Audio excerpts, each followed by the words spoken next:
Prime Minister Narendra Modi attended the ASEAN Summit in the Indonesian capital of Jakarta today, terming the grouping of Association of Southeast Asian Nations a central pillar of India's Act East policy. The Prime Minister emphasized on its role in India's Indo-Pacific strategy.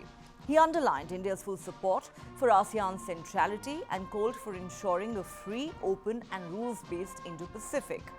The Prime Minister met leaders of the 10-member bloc at the ASEAN-India Summit. He said, and I quote, ASEAN is the central pillar of India's Act East policy. India fully supports ASEAN centrality and ASEAN's outlook on the Indo-Pacific. ASEAN holds a prominent place in India's Indo-Pacific initiative.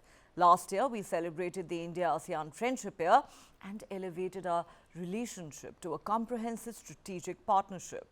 Terming the 21st century as Asia's century, Prime Minister Modi said, today, even in an environment of global uncertainties, there is continuous progress in every field in their mutual cooperation. This is testament to the strength and resilience of our relationship.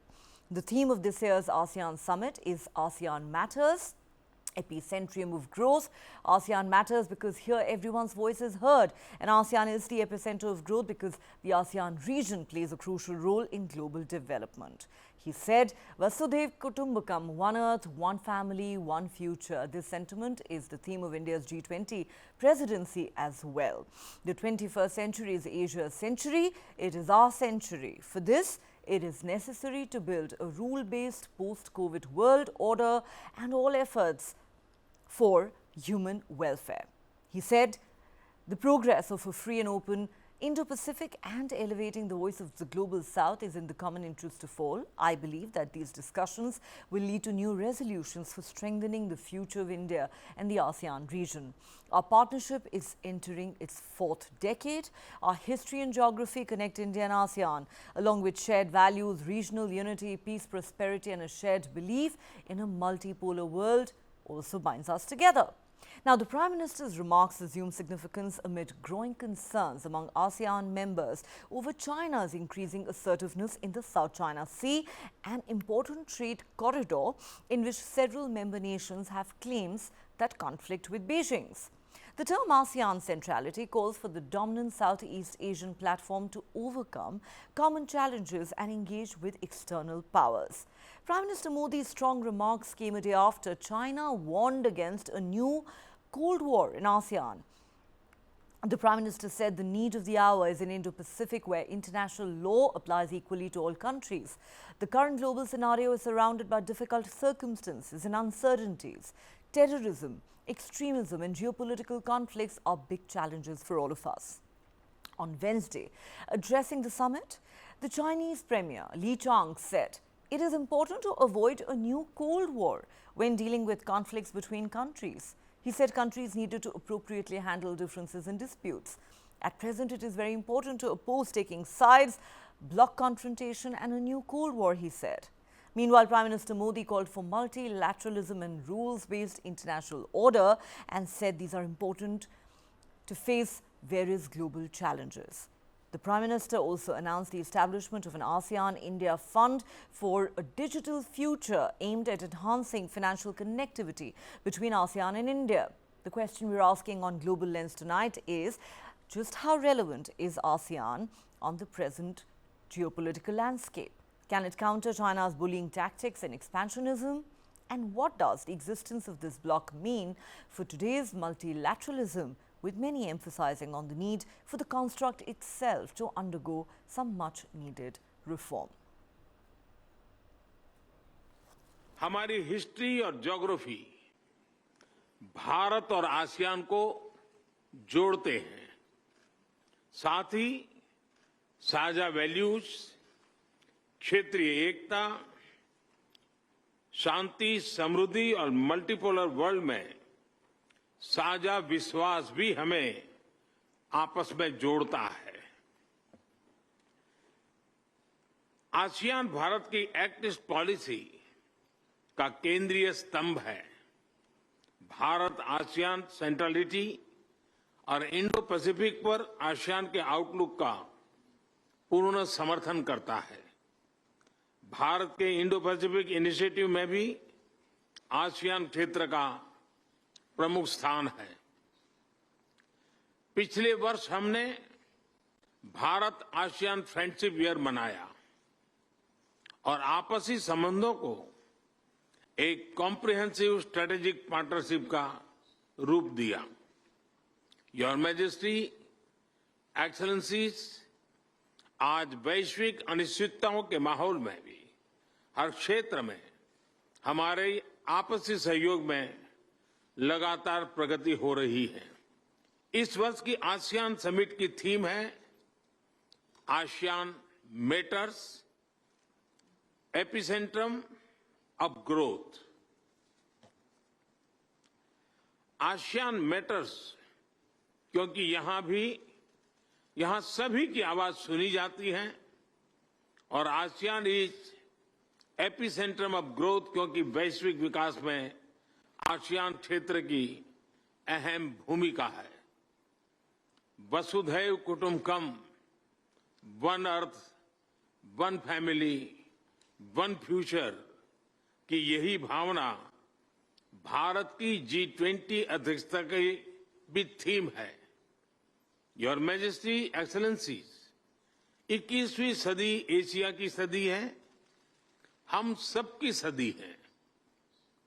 इसके लिए आवश्यक है कि हम एक rules based post Covid world order का निर्माण और मानव कल्याण के लिए सबका प्रयास, फ्री और ओपन इंडो पैसिफिक की प्रगति में और ग्लोबल साउथ की आवाज को बुलंद करने में हम सबके साझे हित है। All right, for more on this story, let's now go across to Ramakrishna Sridharan, our consulting editor, who joins us live from Washington, D.C. Also joining us on the show tonight is Ambassador Manju Seth, former Indian diplomat. A warm welcome to both of you. Ambassador Seth, let me ask you first. You know, the Prime Minister there referred to the theme of the ASEAN Summit this time, which essentially said ASEAN matters. So let's take a step back and let me ask you the most fundamental question. Why does ASEAN matter? For India particularly, ASEAN holds a great deal of importance because it is very much an element of our Act East, Look East, Act East policy. And it is also an important sort of connect in the Indo-Pacific. And for India, both the Indo-Pacific and our Northeast and the connectivity with our Act East policy are very important. And ASEAN matters not only in that aspect, but also because it plays an important role in ensuring that, it should play an important role in ensuring the free lines of, sea lines of communication and open and free Indo-Pacific. To what extent it is able to ensure it is a little, not clear. But given China's sort of stance there and continuously making, inroads and claims onto territory belonging to ASEAN countries, and as it has been doing in the rest of the world, I think they're trying, and also their debt trap policy has also become it's quite active. Even in ASEAN countries. And many of the ASEAN countries are trying to get out of it, but it's not going to be easy because the way China has been functioning there, it has made them extremely dependent on China, and they find it very difficult to break out of that. And ASEAN matters, ASEAN centrality matters, including in all the outreach in the East Asia Summit, India-ASEAN summits, and all the other individual country summits. ASEAN has to play a central role, and it is an important organization which has been very effective in ensuring that ASEAN's voice and ASEAN's cooperation amongst themselves has been very, very positive and has helped all the ASEAN countries to achieve a certain level of development, a certain level of progress, and to interact with the rest of the world on their terms. All right. Shri, let me come to you now. These days, we can't seem to do a single show without discussing China's bullying tactics and expansionism. So here we are once again referring to the elephant in the room. Now, you know, the Prime Minister, among many things, said this, and I want to quote him here for the viewers. He said, the need of the hour is an Indo-Pacific where international law applies equally to all countries. I think no prizes for guessing that the reference is to China, given that a lot of ASEAN members, have claims that conflict with those of China in the South China Sea. But here's what is truly interesting.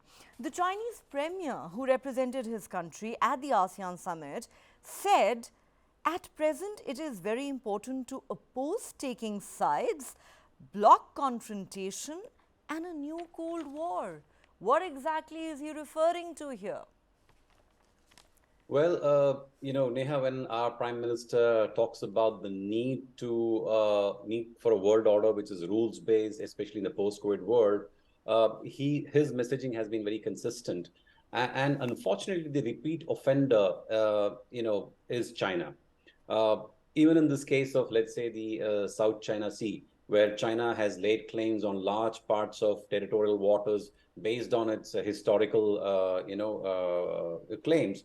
Now, in 2016, an arbitration court in the Netherlands had shot down China's claim, saying that historical, history cannot be the basis for claims in the current situation. So similarly, there are n number of UN brokered treaties, deals, agreements, which China simply refuses to, accept and agree. So that really is the problem which faces this part of the world, Neha.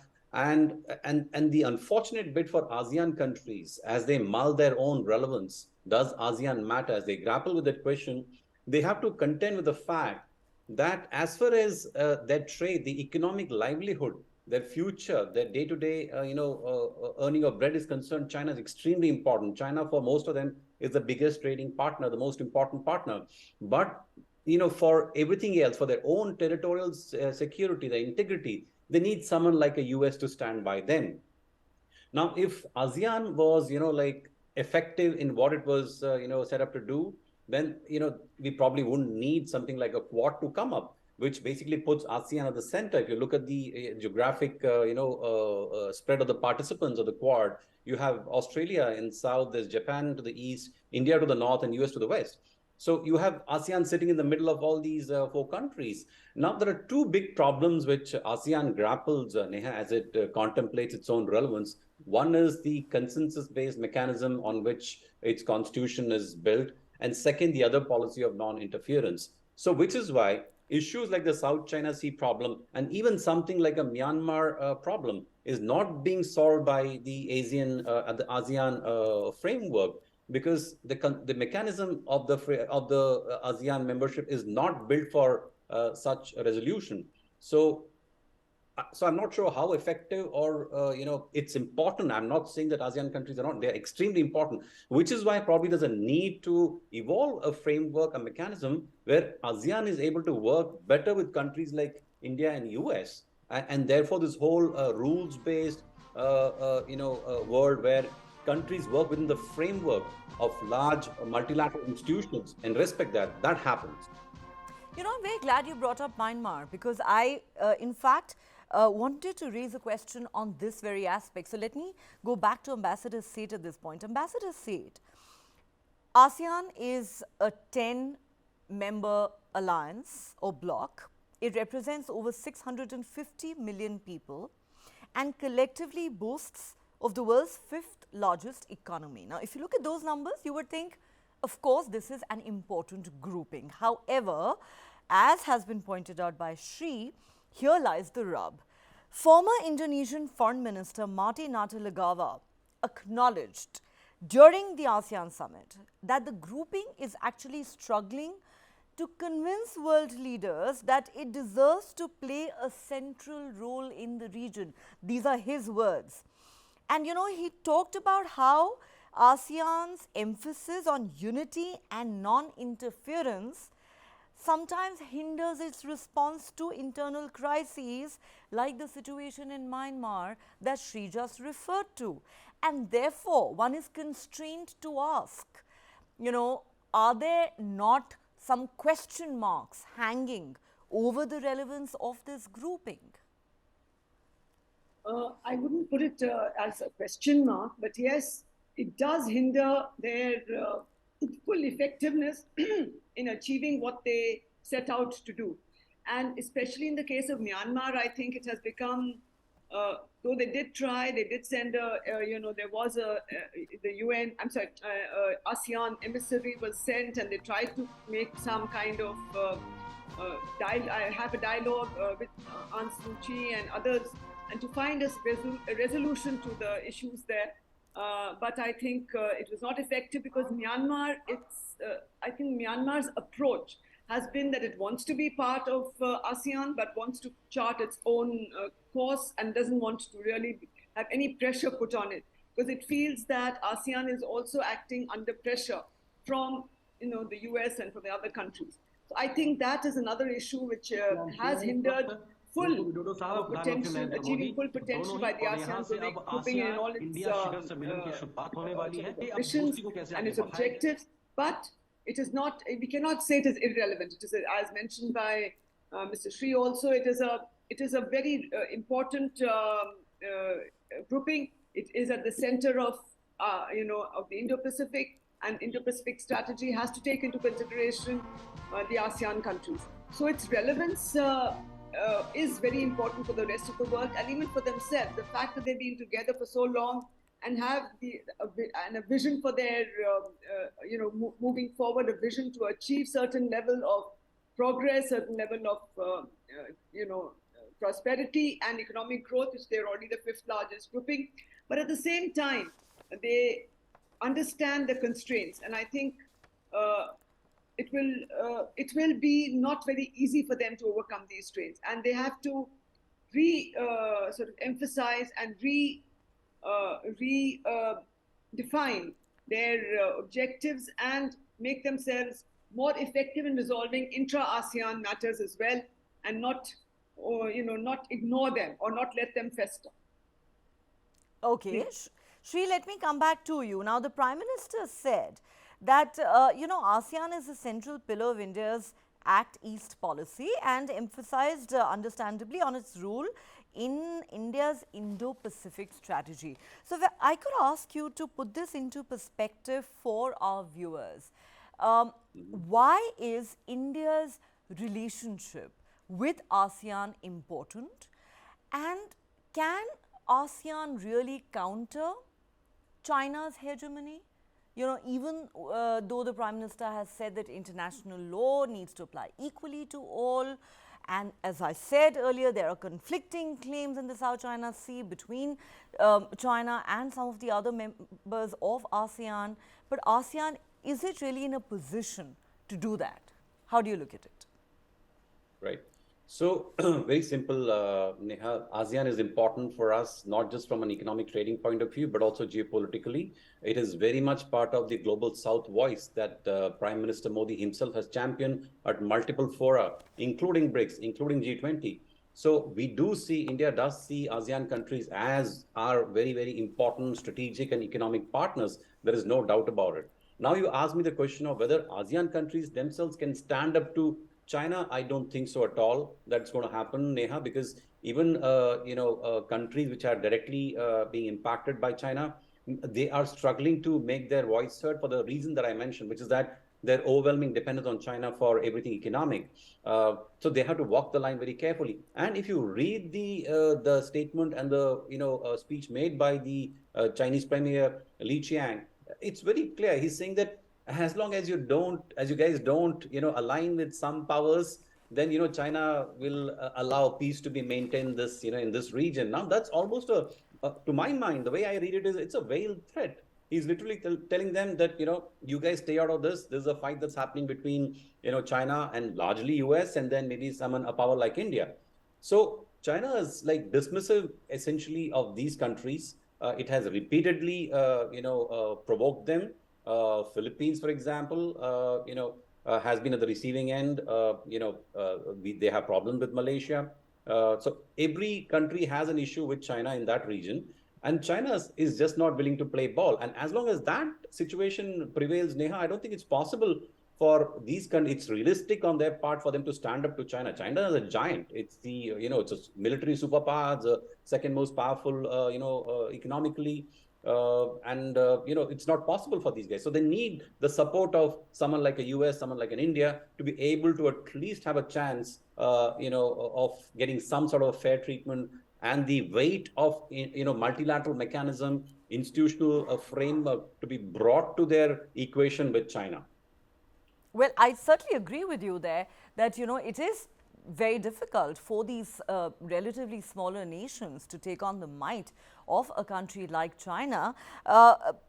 Before we look at the larger issue of multilateralism and how it's evolving in the current times, Ambassador Seth, I want to quickly draw your attention to the trade that exists between India and ASEAN countries, because it is, of course, important geopolitically, as she said, but it's also very important from the trade standpoint. Now, India-ASEAN trade was worth $131.5 billion in 2022-23, with the 10-member bloc accounting for more than 11% of India's total trade for that period. And now the two sides are actually reviewing some of the agreements that they've had in order to facilitate their trade going forward and to address the asymmetries that exist. How do you look at the trade relationship between India and ASEAN countries? As you mentioned, it is 121 billion, but it needs to be much more. Given that there are a lot of synergies between the two countries, between India and the ASEAN grouping, but the grouping, as mentioned again by Mr. Sri, it is very heavily dependent on China for their trade, for manufacturing, for many things. It is extremely, its economies, ASEAN economies are very intricately linked with China, and not that integrated with the Indian economy. And I think we are trying to make that happen through our northeastern states, to see whether we can have more border trade, we can have more sea trade from there, and have connectivity to and in tourism as well. Though it is not directly trade, but it is also helps to integrate the economies further. So trade in itself, we need to scale up, but I think need to look at new areas. The free trade agreement is being discussed still. I think that it has not been finalized, but at the same time, we have to ensure that we diversify the trade basket and look at also joint ventures, including, now, since we have given a push to Make in India in many sectors, and also in the digital infrastructure. That is another portion, another element that we could add to our trade by, the services part as well, services sector.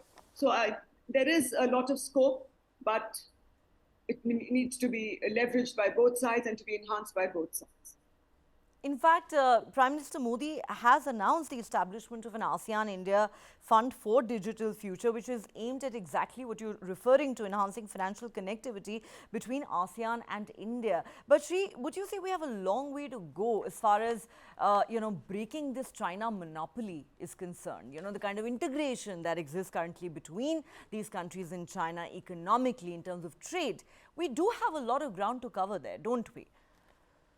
Absolutely, Neha. See, China is going to be a source of constant friction for us geopolitically. And that's going to spill over into all our economic relations also, unfortunately, where China feels that India could be a threat. So China is going to be a huge factor for us, no matter what we try and do. But I think if we approach these countries as we do, from a spirit of true partnership and from a collective, shared vision for growth and prosperity, and with a, gesture of helping them, improving in areas where they are weak. For example, Prime Minister Modi's made the offering on the digital front. I mean, Singapore is already using our UPI, system. So it's integrating with India's UPI system to make payments. So if we are able to take these countries along with us, especially on the technology front, where India is very strong on the IT front, I think it will be possible for us to forge meaningful economic relations that just go beyond import of commodities and agricultural produce from these countries into something more meaningful, Neha. All right. Final question to both of you before we wrap up this discussion. Ambassador, say to you first. I want to take this opportunity to also look at the larger issue of multilateralism. For example, just a few days ago in an interview to PTI, the Prime Minister said, something that India has spoken of for years now, that the United Nations Security Council, for example, is an institution that desperately needs modernization and reform, and that, of course, would mean expansion of the body to include more permanent members, including a country like India. That has not happened. It's a long pending demand that India has. If you look at a grouping like SARC, I think most would agree it's all but dead in the water, primarily thanks to, the dispute between India and Pakistan. In that context of multilateralism, the way it exists today, in today's fast evolving geopolitical scenario, what would you say about a bloc like ASEAN? You have so many other groupings that have come up in recent times, from Quad to AUKUS. Where does multilateralism really stand today? Is it serving the purpose that it is truly meant to? It is still a work in progress, a smaller groupings that is. But of course, the UN, as far as the UN goes, it needs, it totally reflects, post World War II situation, and does not reflect the current reality, and it has to reform. Primarily, I think because the UN did not or was not able to meet its objectives everywhere across the world, and it was dominated by the P5 and their sort of agenda setting and by their interests, it has reached the stage where it is almost irrelevant. And that is one of the reasons why so many other multilateral smaller blocs have come in across the world, where these countries feel that their interests and their working together will enhance their interests or will promote their interests and the well-being of that particular grouping. As far as SARC goes, yes, it is Pakistan has been, has not been agreeing to or has not been an active member, and the India-Pakistan dispute has come into it, though it was meant not to, allow any bilateral disputes to hinder its progress. It was a very good sort of multilateral organization, but to begin with. But I think it, because of the dispute, it became little, it's become sort of moribund. But other organizations, other multilateral organizations like ASEAN, like BRICS, like all the others, they see value in it because of the fact that the UN was unable to meet or to address the aspirations and the common threats which the world was facing, common challenges, including G20 also has come up because I think partly because of that, and G7 of course was a different a different agenda. So there are many multilateral organizations that have come up over the years, and some have progressed because if they remain relevant and if they are able to meet the aspirations of the member countries, they would remain relevant. Otherwise, if they are not able to address those challenges or those aspirations, they will slowly fade out, in my view. Okay, that's interesting. It's also an important warning. So, Sri, let me ask you this question, a larger question about multilateralism. Everyone seems to think, yes, the United Nations has failed the world. If you talk about a grouping like the G7, it is of course controlled completely by the richest and the most privileged countries in the world.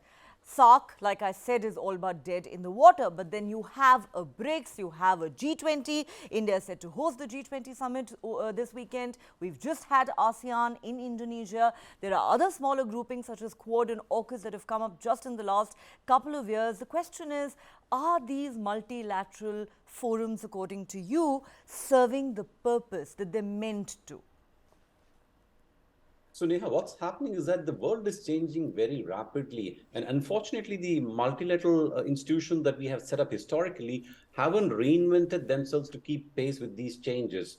But that said, I do believe that there is room for mega multilateral institutions and then minilateral institutions, because not all issues need to be taken up at a global level. There are certain regional interests which can be worked upon by regional countries without taking up the time of international community, unless of course it's a strategic issue. There is like security, safety, which puts the whole humanity at risk. If those kind of issues are involved, they can be taken to a multilateral institution. But by and large, I think there is room for coexistence of a multilateral institution, let's say like BRICS, G20, or even the UN, with different agendas, and smaller minilateral organizations like ASEAN. The only thing that all conveners and organizers of these institutions need to keep in mind is that they stay relevant. I think the risk comes when we don't make sure that these institutions are also moving in time and responding to the changes that are happening around the world, and therefore always equipped to deal with the new challenges which are being thrown either at the global level or the regional level, Neha. Well, so that's the million-dollar question. Will these institutions be able to adapt to the changing times and cater to the needs of a new world order?